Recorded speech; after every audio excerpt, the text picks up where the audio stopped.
Co. What up, Lloyd? What up, Lloyd? You can call me him. I'm Shay Dixon in the whip with them RPMs. Gotta pull up to the chat, yeah, shit out to them. Not trying to ball like Big Faulk, then get out the gym. Monday through Friday from 7 to 9. When you see that notification, we about to go live. Hit this track and do you dance like you Karen Lacey. Run it back and turn method to the house, baby. He got pedal roll, feeder roll. Keep with the show. It's a new era. Let's get it, let's go. From 7 to 9. The offensive lineman, when they had that penalty when the offensive lineman blocked that dude out of bounds. You better get the hell out of the way. Hey, you know what they say? Get out the way, get rolled over. Look at borderline son. But he moved to tight end. What number he got? 89. That must be. Yeah, but I was just about to say. That gotta be. Because your boy out. Let's go. It's Tingle Co. From 7 to 9. Go keep with the show. They should have been using borderline to block in the first place. From 7 to 9. Instead of Trey Dead. It's Tingle Co. What up, Lloyd? What up, Lloyd? You can call me him. I'm Shay Dixon in the whip with them RPMs. Some old bachelors. Not trying to ball like Big Faulk, then get out the gym. Monday through Friday from 7 to 9. When you see that notification, we about to go live. Check it. You can hear me? Run it back and turn method to the house, baby. Mike check. It's Tingle 1, 2, Co. 3, 4, From 5. 7 to 9. Come keep with the show. It's a new era. Let's get it, let's go. From 7 to 9. It's Tingle Co. 11. He said, I can't go no louder.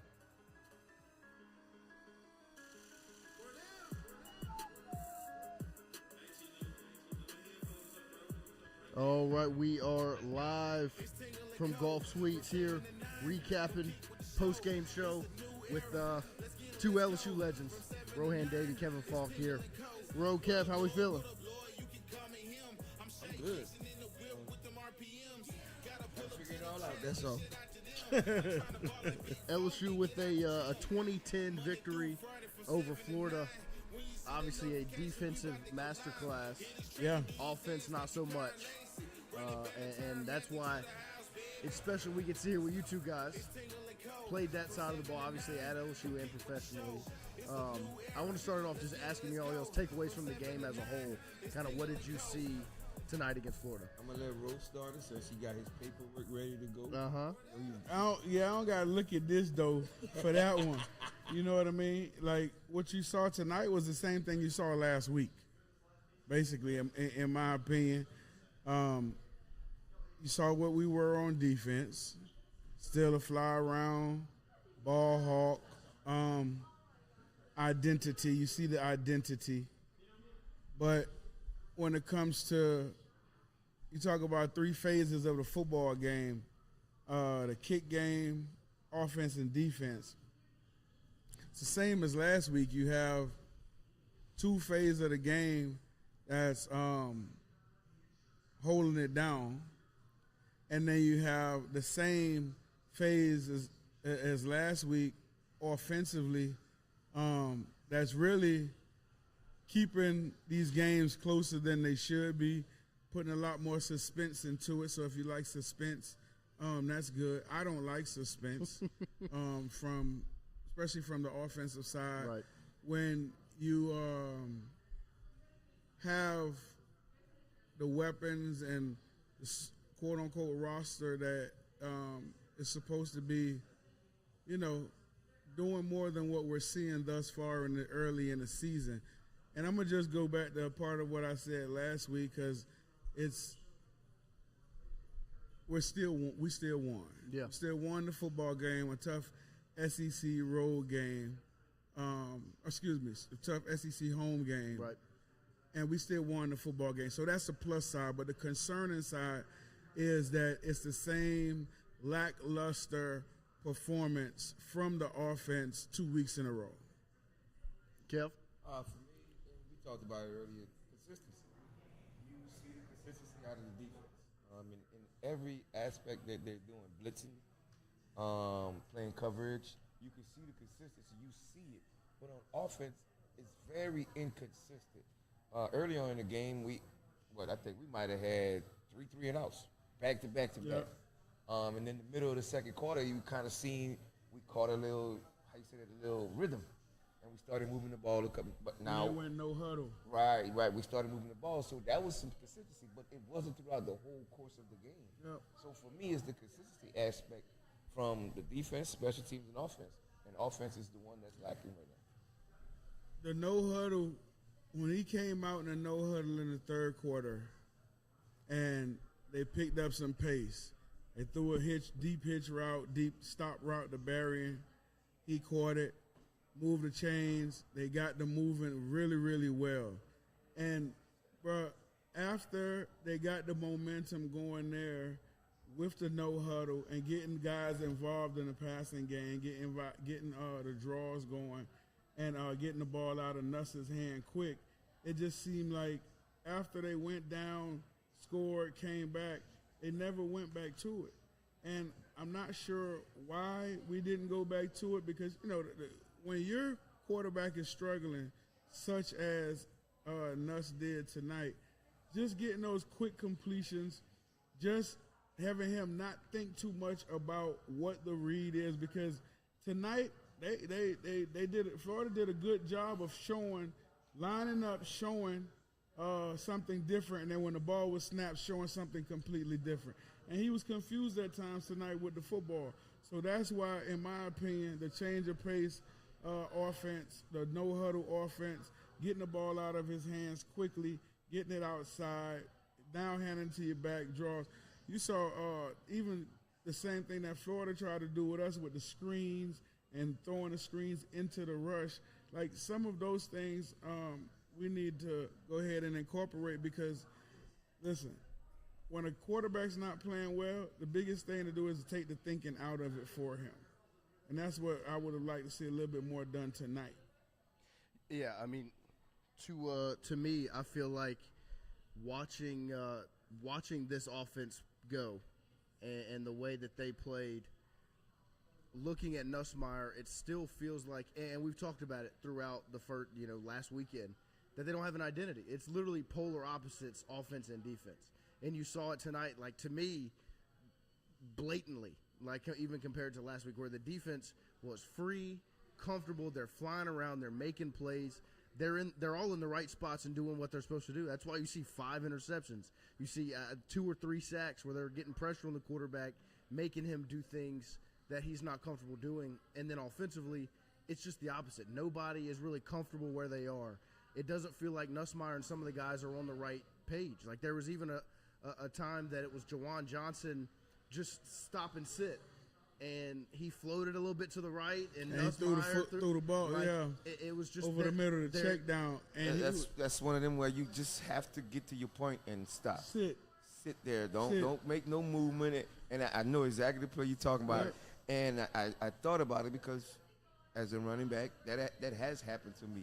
And just thought about how a coach told me, just sit there. Don't move because the quarterback is expecting you to move. If you make any slight movement, he's thinking you moving. Yeah. Right. Yeah. And I think it's a lot of those things coming together. Because really, from what I saw tonight, I thought the offensive line performed pretty well. Like the touchdown pass that Nussmeier threw, he had time. He sat back. He stepped up, and he delivered to a kind of a long developing route. The offensive line was not the problem. No, not at all. The offensive line was not the problem. Right now, our quarterback is not playing well. Right now, he's in a funk because he missed some things that he normally would not miss. Now, granted, first quarter there were some drop balls, but listen, he's right now in that funk that sometimes you get into as a quarterback. But I'm always go back to the great part about this situation is we're still winning these football games, and he can come out of it. Right. Go back to your fundamentals. You know what I mean? The coaches have to dial it up if it is, and the biggest thing is like we was talking about offhand is, listen, get the running game going. Get the running game going, whether it's sweeps, jet sweeps, tear screens, whatever it may be, straight handoffs to your backs, and get that going in a less complicated manner. I mean, shoot, the last play of the game where they get into I formation with Jack Pyburn, a defensive end, lined up as an additional blocker, where it's just like Why not do that more often instead of just straight shotgun handoffs? But I'm going to kind of go off here a little bit, Ro. Yes, the quarterback does have to play well, does have to play better. But he needs help, too, from his receivers and whatever they need to do to get open for him. However, whatever needs to happen to help the quarterback and to help the running game. Because, like you said, we both know you have to be able to run the ball. If you can't run the ball early in the season, later on in the season, what's going to happen? You know and I know. You ain't going to be able to run it. We can't stop running the ball in the first and second quarter because we're only getting 2.5, 3 yards. We have to understand those 2.5, 3 yards will become 4, 5, 6 yards later on. If you keep pressing, you keep pressing.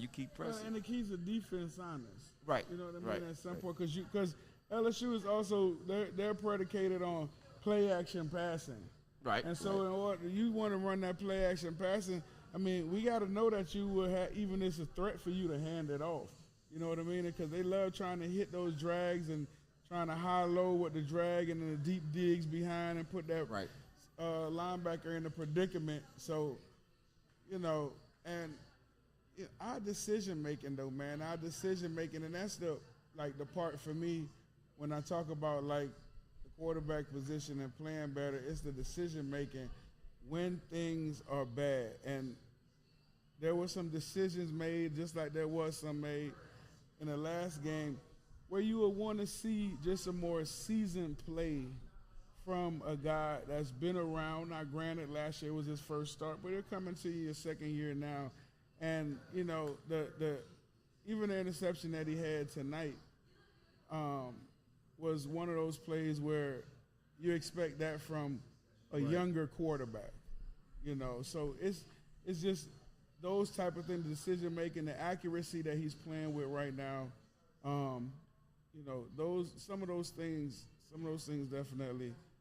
And listen, and I don't know, because he was very much so confused tonight with the coverages. You can tell that he was very much so confused tonight with some of the coverage. And I don't know if the play call didn't give him an opportunity to get out of some of those things, or to, like we've seen week one, be able to hit the check downs or whatever it may be.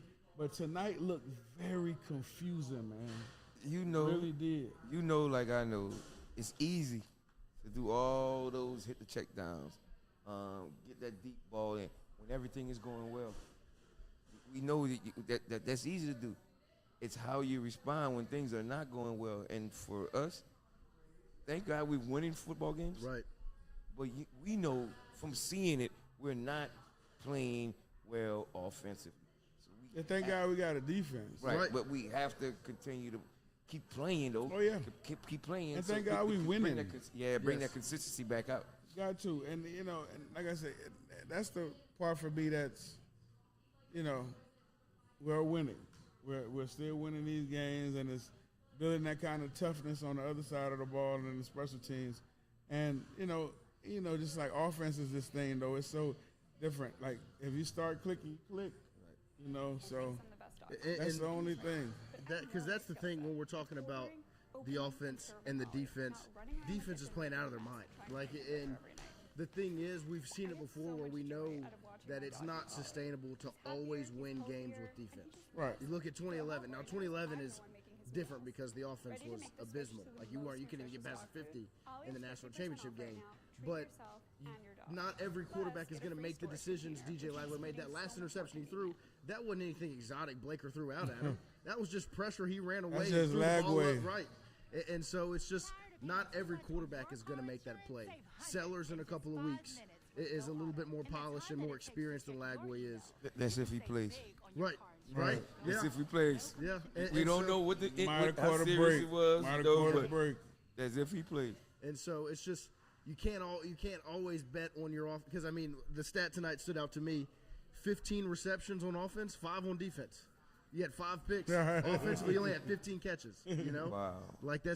That's a statistic to me that's just not sustainable to keep winning football games. Well, it's not where you want to go. Right. You know what I mean? It's not like your expectations of where you want to go is to finish third place in the SEC. You know what I mean? Right. So the expectations and what you want to do is like that's what all determines this. And we know what the expectations are and where we're going as a football team. And that's playoffs, national championship, national champions. Right. And so in order for you to get there, there's certain steps that needs to be taken to get to that through the process. And one of them is, you know, and that's why it all goes back to, you know, it's early in the season and they're progressing. Like Kev said, you got to continue to play, and work those kinks out, whatever they are. Yeah. You know what I mean? Within the offense, they just got to continue to work. Coaches as well, especially. Yeah. That's who designed the game plan, give them the game plan with a little feedback from the guys. But those are the guys, the coaches are the one that present whatever game plan it is for. And then we coach players go out and execute it. So, you know, it's still early. We're still winning these football games, and there's still time to fix it offensively. We know that it can because we've seen what it looks like. And so to me, was it, and I want to ask you guys, were there anything y'all saw from a scheme standpoint that stood out as an issue, or is it genuinely just kind of lack of execution? You know, because it's kind of, to me, like there's a mix of both, obviously, when you're watching the game. But what kind of was weighed heavier? Was it the lack of execution, or was it maybe the scheme? Well, first off, Florida's defense is really good. Right. Both teams' defenses were really good. The keys to the game for me was each offense is trying to, you know, beat each other's defense. How can I trick Which their one will defense? succeed? Yes. Which one's going to be successful in that game? Yeah. That's for one thing. For us, I think it was more so just, not just the scheme, it was the play. Yeah. It's all in our play and understanding what you're playing for on offense. We know what kind of defense we have. Everybody on the field, in the stands, know what kind of defense we have. Now, all we got to do is just put forth a little bit more effort to put forth our team, to push our team going forward. Ro? Well, I think that everything that Kev just said is 100% correct. I think that offensively, I would have liked to see them be a little bit more aggressive. Yeah. Especially when it comes to like when we got the ball back at the end of the football game. And, you know, I think we were like right at 5 minutes or somewhere around there. And it's not, I mean, you know, it's close to 4-minute time where you try and take the air out the ball. And we picked up one, then picked up, I think, 7. I think it was like third and about 1. And then we just handed off and lost like 2. I would have liked to see us be a little bit more aggressive in those situations, man, and show that, you know, we're going to go for either pick up the first down, get some more time off the clock, or we're just going for it. You know what I mean? Because you was already up 10. You know, it wouldn't have hurt anything right there to just go ahead and secure. So I would like to see us be a little bit more aggressive in those situations. I do understand that, you know, the decisions that was made previously to that by the quarterback or the offensive coordinator now contributes to whether or not that's the decision that I'm going to make in that play, and that's part of the situational football. So I understand that, but, you know, at some point you just got to drop your nuts and go. Right, because, I mean, the defense gave the offense countless opportunities to say, hey, man, yeah. go win the football game. Should've Put been a this blowout. away. You know, been like, a blowout. For it to be, what was it, 20-10, a 20-10 win, it should have been 37-10. Like, you had countless opportunities to go and put that game away. And go ahead, Kev. But again, that's credit to Florida's defense, too. Definitely. Them stepping up and not worrying about what just happened with our offense. Yeah. We got to play our defense, not worry about what happened to our offense. And on top of that, I thought kind of the same thing on the complete, you know, the polar opposite offensive defense, halftime adjustments. I thought defensive halftime adjustments were excellent. Like, Florida, obviously, they weren't overly impressive offensively in the first half. Right. But they got the ball down the field. They were worse in the second half, though. They were like this. The defense came out. Blake had him diagnosed. Right. They was diagnosed in the second half by him, bro. And it was, thank God, right? Because as you can see, we just watched it. We needed every bit of it. Right. You know what I mean?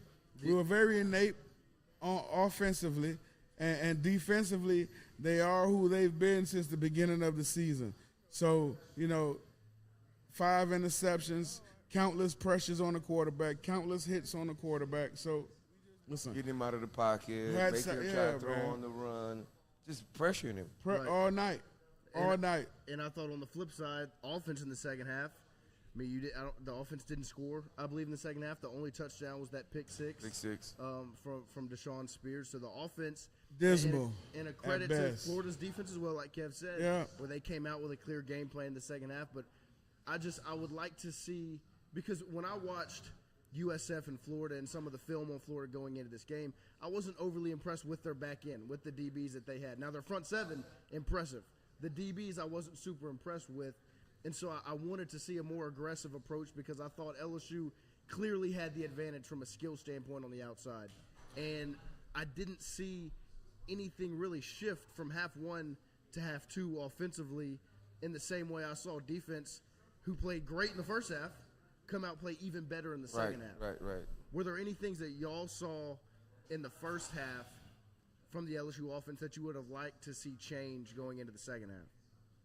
I said it earlier, and I think it's just sticking with the run game in certain situations, not just getting away from it just because, hey, look, they stopped this play. Yeah. They stopped it for a yard, 0 gain, -2.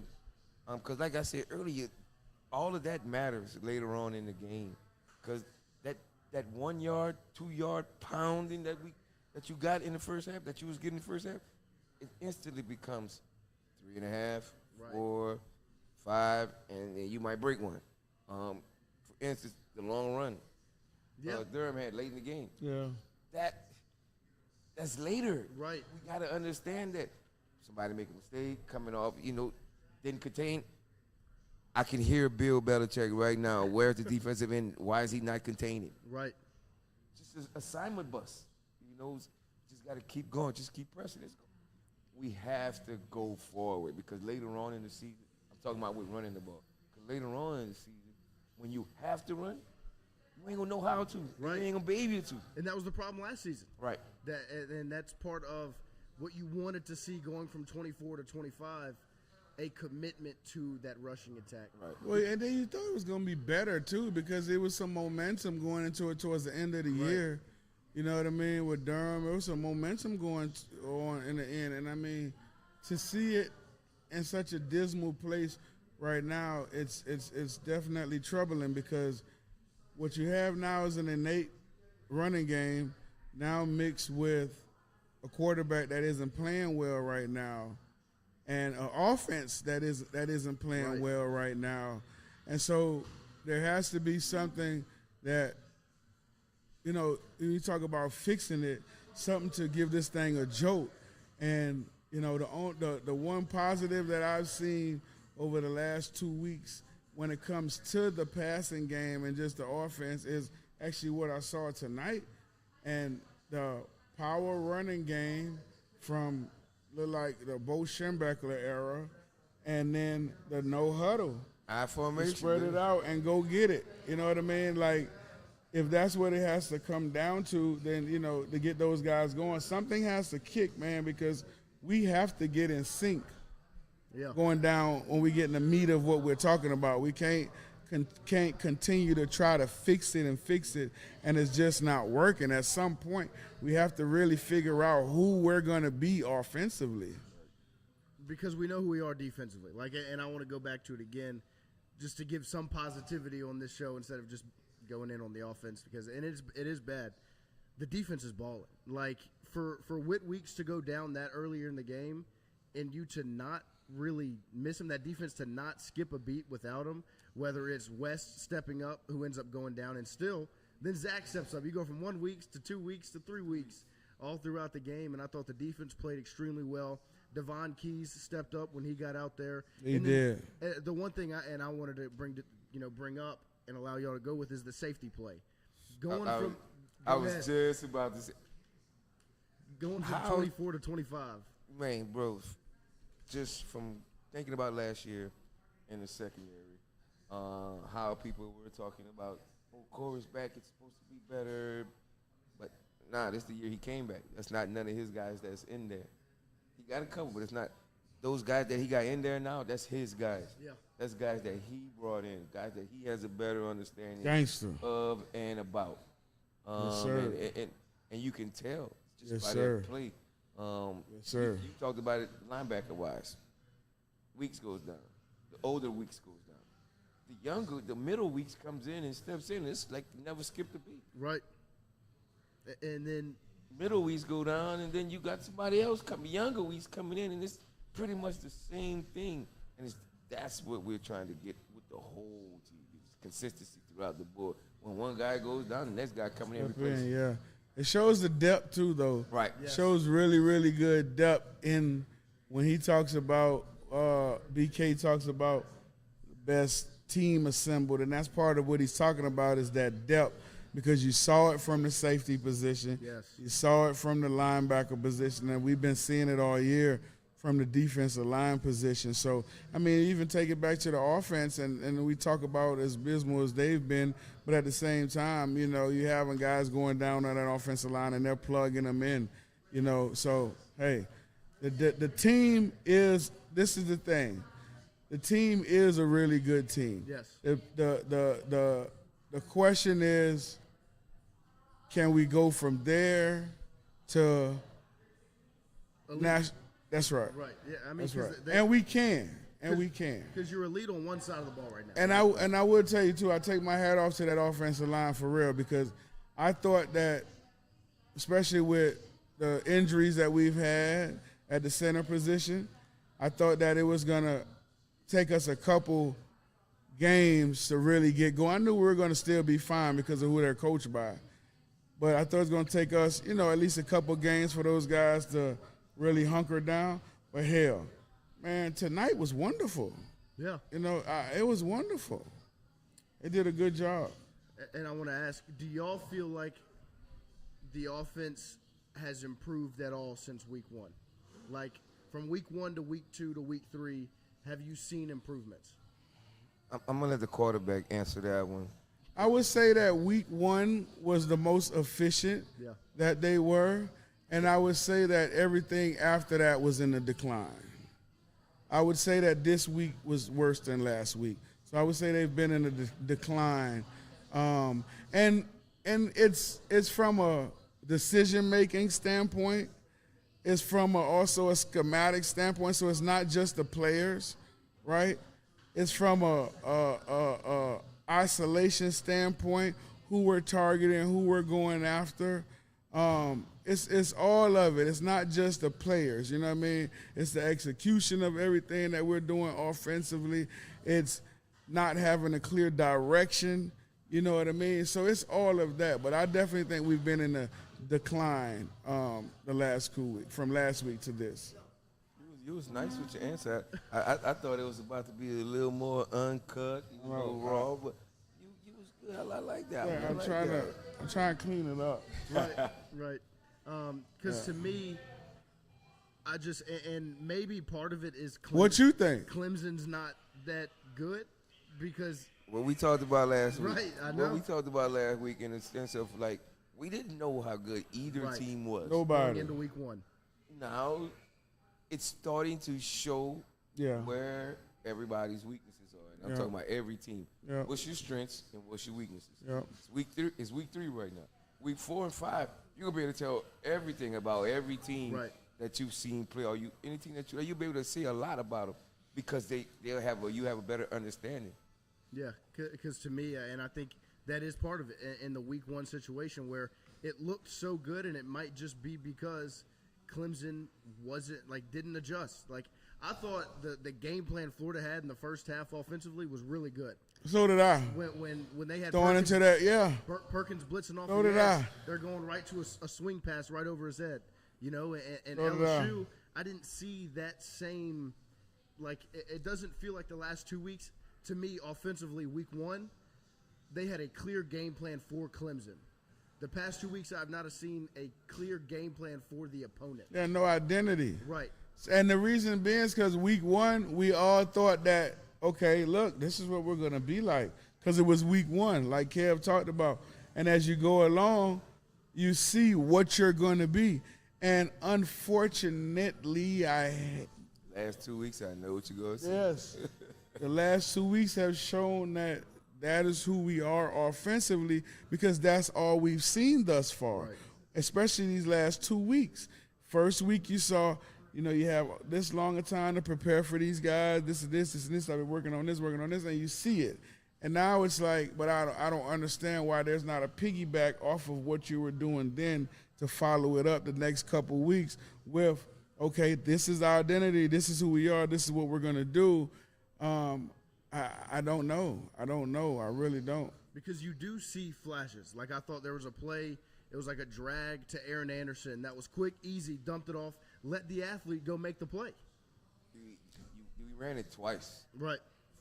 One time right near the 50-yard line, and who caught the touchdown pass? Because that was the exact same play, just a different receiver.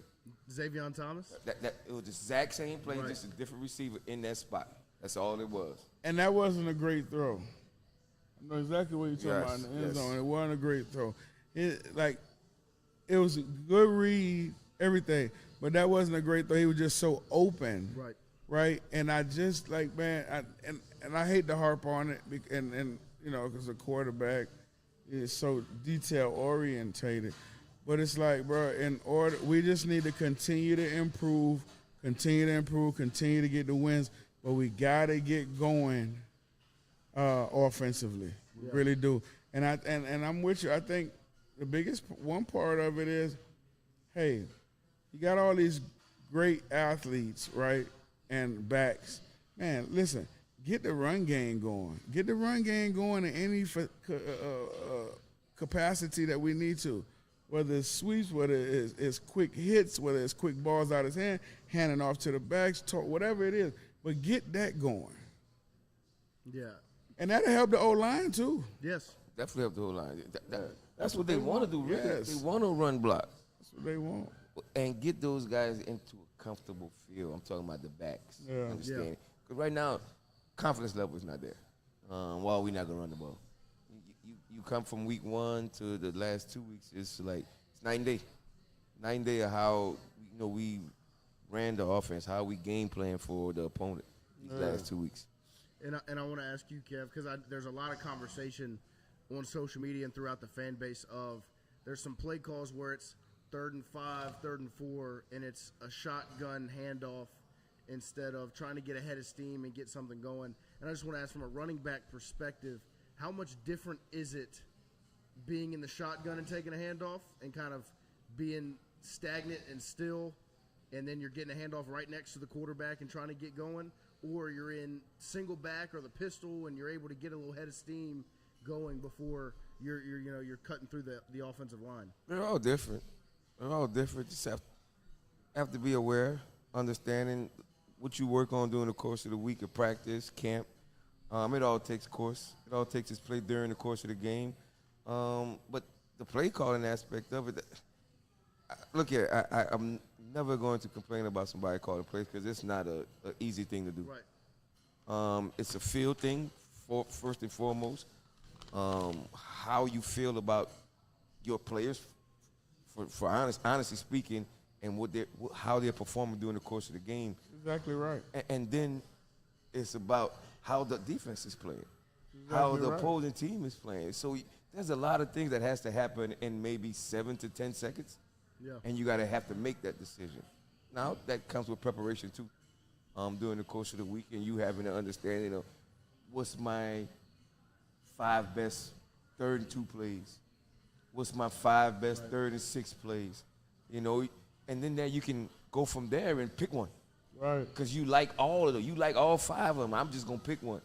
And the formation might be something that can beat the defense. Right. So you formation the hell out of them. Yeah. So it's a lot of different things that goes on. But everything I just said, how long that took?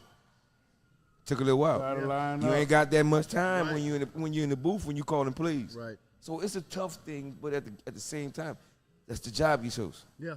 That's right.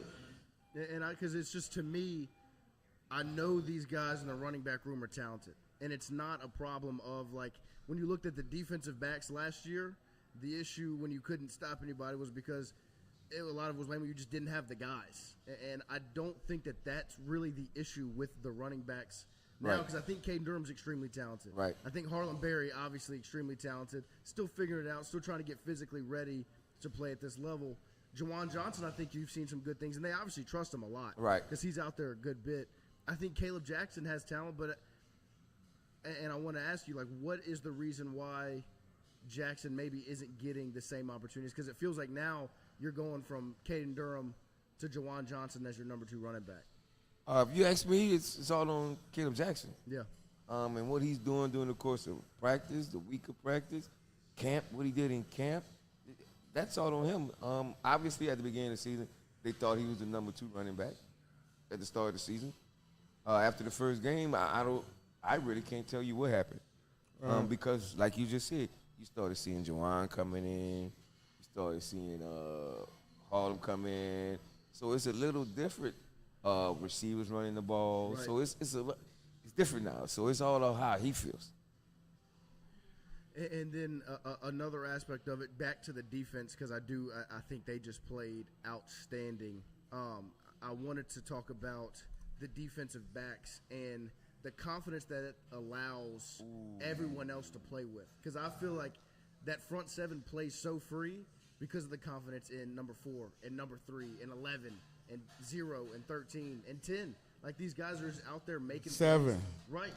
And 0. So 7 and 40, and these other guys get to fly 4. around. You didn't even see 40 tonight. 4. Did you just hear everything you just said? Right. Depth. Yes. Depth. Playmakers at every position. On our defense, we have depth and playmakers. Yeah.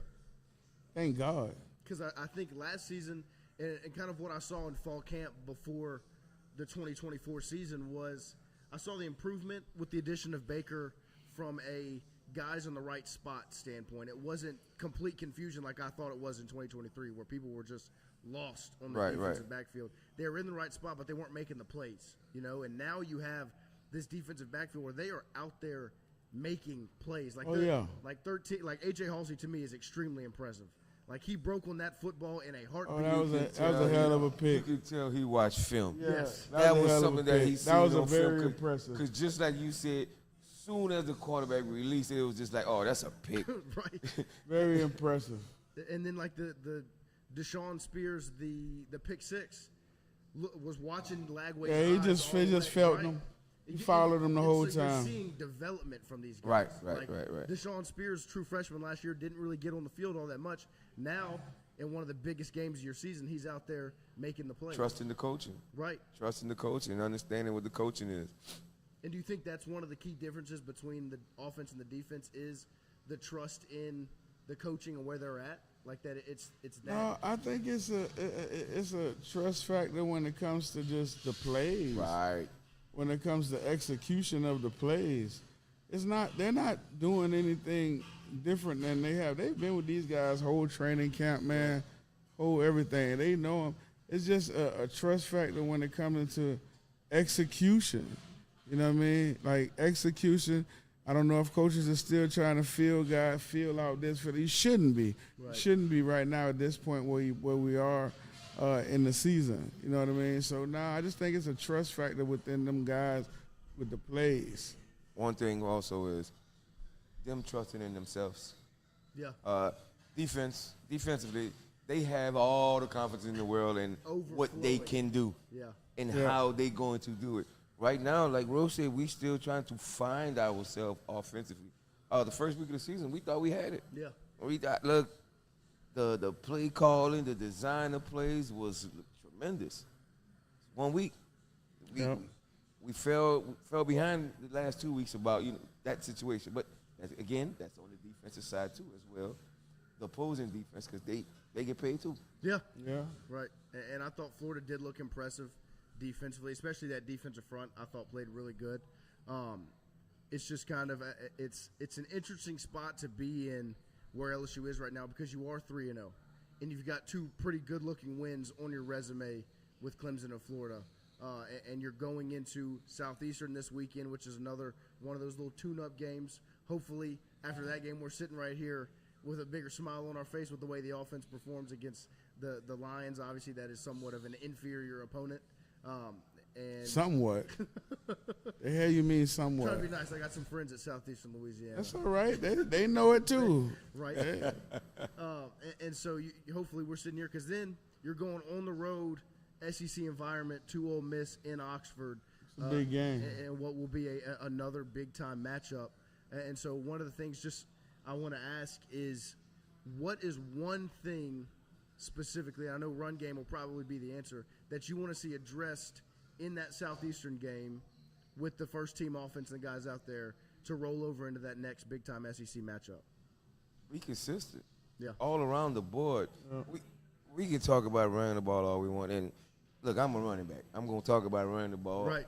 But at the same time, we got to be consistent in every aspect that we going, even if that's calling plays, even if that's formation in them, motioning, whatever we have to do to be successful next week offensively, we have to do it. There is no more tune-up games. Yeah. Right. There is no more so-called practice games. Right. The season is now. Right. Ro? Same. I mean, for me, it's like similar to Kev, man. Just some kind of direction and continuity and consistency Yeah.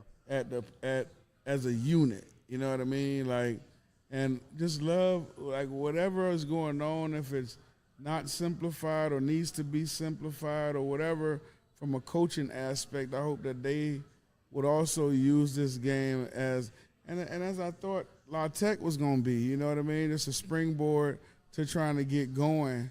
But to Kev's point, there's no more tune-ups. There's no more rent-a-wins or cupcakes. You know what I mean? So if there is a time for you to get going, it'll be Southeastern. Yeah. And next question, back to the defense. I want to ask you guys, obviously, you're trained as offensive football players. What's something that Blake Baker is doing defensively, whether it's a scheme thing, it's a motivation thing? Like, what is something he's doing that is allowing these guys to have the amount of success they're having? I love when y'all ask questions and y'all answering your own questions. Both scheming, the speed that they're playing at, Right. and we have to say the speed that they're playing at is because they're very confident and they understand what they have to do and how they have to do it. I guarantee you, just watching them play, most guys can play multiple positions on that defense and be out of position and know exactly what they're doing because that's how confident they are. They're well coached, man, on that side. You know, we talked about it with us blitzing as much as we do, and for two of those guys to go down, one get put out, another guy to go down, both weak boys, and for those guys to come in and for it to look exactly the same defensively, that's just exemplary. Just a well-coached football team on that side of the ball, because it's not many times that even when they knew that we were running, that we were blitzing and coming, and they threw the side adjustments, right, we put them on the ground. Guys were being tackled. Guys were in position to make plays, and I'm not saying Florida didn't make a couple plays when they did, but guys were in position to make plays, and that's the thing for me that was very impressive about that side. And so offensively, for you guys, how would you attack this LSU defense? Obviously, don't want to give too much to maybe opposing teams that might be watching, but what is a way you would maybe look at this and say maybe there is a weakness here? Because me looking at it from someone that doesn't have as trained of an eye, I don't see one. I don't see a weakness on this defense. Well, first off, just like you said, we don't see no weakness on the defense, but let's try to play fast and see how they react from playing fast. Yeah. No huddle. Get them going, get a little motion involved, not much, but just no huddle to see how they react to it. Because we do know they try to disguise, and they like to move around. So let's try to stop them from disguising and stop them from moving around a whole lot, moving guys around. Because that's, to me, they are that good to me, where it's just like there's not something that you can put this guy in this spot to expose him, or that. Like I remember week 1 they were talking about, well, you put Perk in coverage to expose him, and I thought tonight he looked relatively good in coverage. Well, There's one play he could have had an interception. Rowe. Well, you know, the thing is when you talk about what they do well or don't do well, and when we look at it and say, okay, is it the secondary, is it the linebacker, is it the defensive line, is it the run game, or is it the pass game? So what are you gonna attack with them, right? Me personally, I'm always a fan of, okay, like Kev pointed out, let me get you in some uncomfortable situations that you may not have been in. Right. So I would formation a different formations and see what gives me the best opportunity. Am I going to spur them? Can I go jumbo? Can I block them up and run the ball? Can I muddy this game up, especially if their offense sucks, right? What coverage is he going to be in? Right. Can my guy win outside against their guy? Because they're going to have to commit so much to the run. So I got man-to-man basically outside. Can we win there? So it's a lot of things that go into it when it comes to them. But, I mean, you know, right now, with the amount of pressure that they get and how sound they play in the back end, they're a tough defense, man. Because that's the most. And like Kev talking about the confidence, they playing with a lot of confidence back there, bro. Because that's the most interesting thing to me. Because in 2 weeks, you're traveling to Oxford, playing Ole Miss. Obviously, Lane Kiffin's the head coach there, and to me, Lane is one of those offensive minds where he's gonna dissect the hell out of LSU's defense. I tell you the truth, though, what Florida did tonight was good. Yeah. That was a good game plan they had against our defense. They threw a bunch of screens into the blitz. They got the ball, and every time they got in trouble with pressure running around, when they didn't have the ball coming out of his hands quick is when they got in trouble. Yeah. Because now you give a boy too much time to run around with the football, and then something's going to happen. Yeah. And last one I want to ask y'all, the targeting call. I know you're offensive guys. I want y'all's thoughts on that call. I'm going to be totally honest with you. I did not see the play, and I was waiting for them to replay it so many times before, and I was pissed because they didn't. Yeah. I did not see it at all. If you go by the rules of what I've heard what targeting is, I can see why they thought why it would be considered targeting. Yeah. But, you know, this is the thing, though.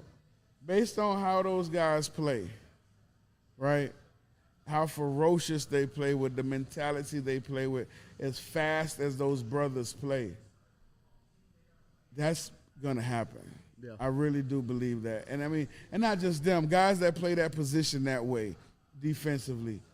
You know, I don't think that it was something that was deliberately trying to do. Right. I thought it was just a reaction to a guy lowering his head as well.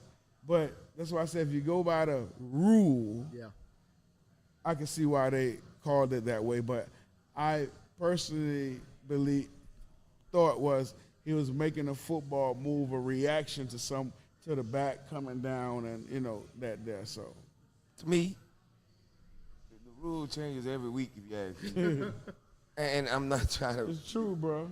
Because sometimes you see a hit and you're like, ooh, that's targeted, and nothing's get called. It's true, bro. Well, I mean, so that Jaden play against Bama in 23, where Turner's crown exactly the chin strap. Right. Like, to me, that play compared to what you saw tonight with Witt, way more deliberate. Way more deliberate. Right. Because it's football. Helmets are going to hit each other. That's right. It can't be. How many times did a defender's helmet hit your helmet when you were playing running back? Every time. Right? Right. Every time. True.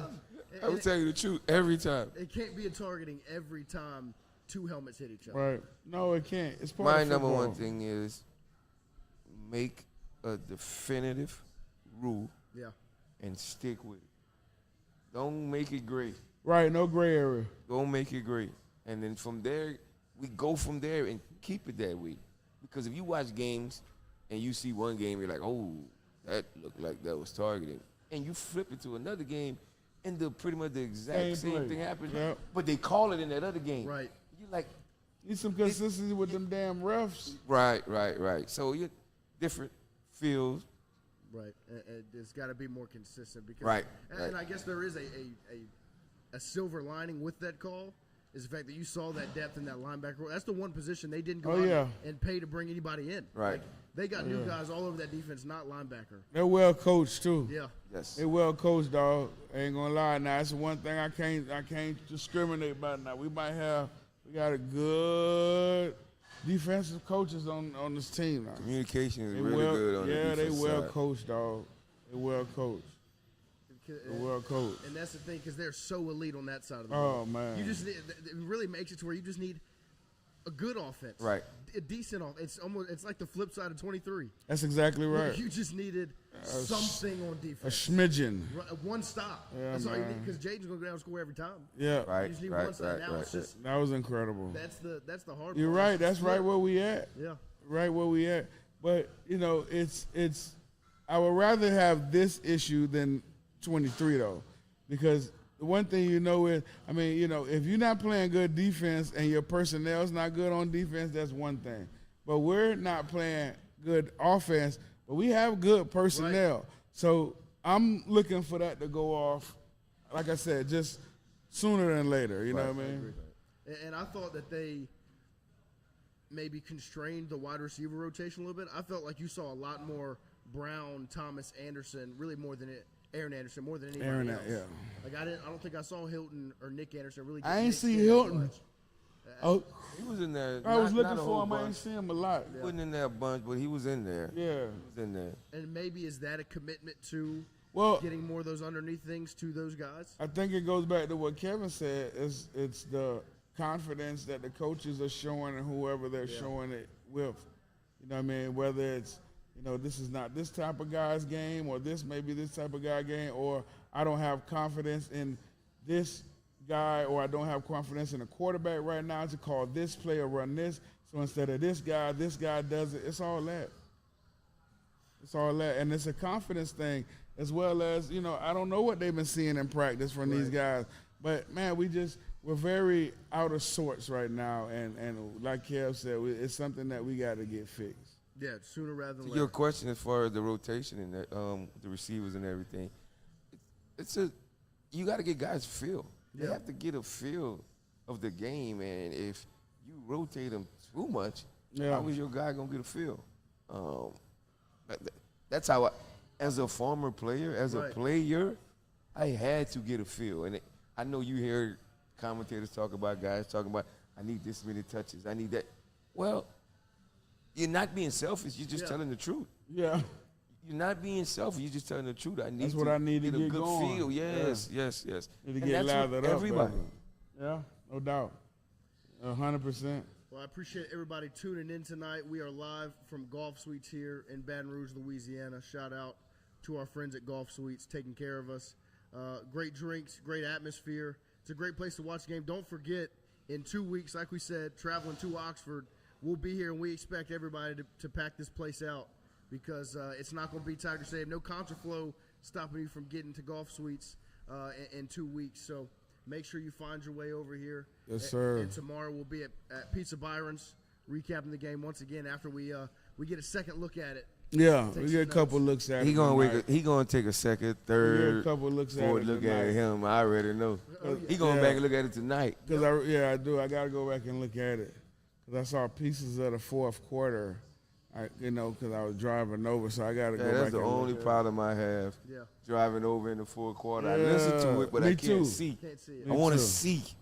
Me too. But hey, it is what it is. You got to do what you got to do. Yeah. No, So I got to go watch it again, baby. I appreciate you guys getting out here once again, hanging out with me, talking some ball. Obviously, make sure you stay tuned in to everything we've got going on. Like I said, we'll be live again tomorrow from Pizza Byron's. Show up there with your Rohan Davey sports card.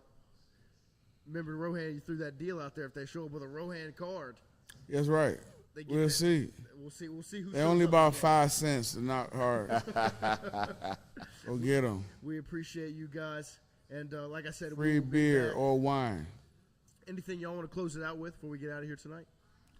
Yeah, I mean, listen, I know that the field, a lot of Tiger fans and feel. I understand how they feel as far as, offense not playing well right now and it's not exploding and busting like how we anticipated it being. But I just want to say be patient. It's still working, and I do believe that they have all the tools to do what they need to do. So, and we're still winning, and that's the plus side of it. So, we're 3-0. Right. Yep. I only got one thing to say. Shout out to Charles Alexander. Yeah, the big dog. Right. Alexander the Great, retiring his jersey. Just to see him out there, family, friends that he had out there was awesome, man. Congratulations, bro. They asked me a question earlier in the week as far as if I watched Charlie play. And like I told him, I can't lie to you. Yeah, I watched highlights of him. Was it old enough to watch Charlie play? But I have been old enough to have done business with Charlie after I've been playing ball. And yes, Charlie was a great football player, but he's a better person. Yeah. An even better man. So shout out to him and his family. Congratulations. Enjoy it. Like we talked about tonight, his name is in the rafters forever. Yeah. Forever. And grandkids, great-great-grandkids will be able to come back and see that, man. So that's awesome for him. Yeah. No, I agree. It's a special moment, and I'm glad LSU did it where he could be there. Right. Give him the flowers while he's there, he's here. 100%. But I appreciate you guys. Last thing I want to ask y'all, just a quick one. Level 1 to 10, your confidence level in this LSU football team. 10, extremely confident. 1, in who? Not confident. This LSU football team as a whole. As a whole. As a whole to do what? To be, obviously the goal is national championship. So what's your goal? Like, what's your reading? Right now, from the first 3 weeks, I would say about a 7. 7? I'm going 5. Yeah. Split in half. Yes, because right now, one group is playing really well. Yeah. One group is not. Not saying that it can't turn around. This is the crazy part. We talking about all of this. It can turn around really fast. And you have 1 or 2 good plays in the course of a game, and the confidence level just shoots out the roof. Yeah. So we'll see. I do also want to give a shout-out to the special teams. Yes. As something that they always been playing well. Right, this season. Every it's week. Been a struggle the last couple of years. That punter Chadwick, special shout-out. As bad as the offense played, he made it happen. Yeah. Flipped the field a couple of times. Yeah, he flipped flipped the field a couple of times. Special team, that's what I said. We got 3 phases. 2 of them have been exceptional to start this year. Right. And offense has sucked. 100%. Well, we appreciate everybody tuning in. Once again, Kev Rowe, appreciate y'all being here, doing this with us. Thanks for having us. We'll do this again. Make sure next Saturday you're tuned in. Tomorrow you're tuned in. We'll be live Monday through Friday this week. Appreciate everybody getting in here, and we will see you next time. Yes, sir.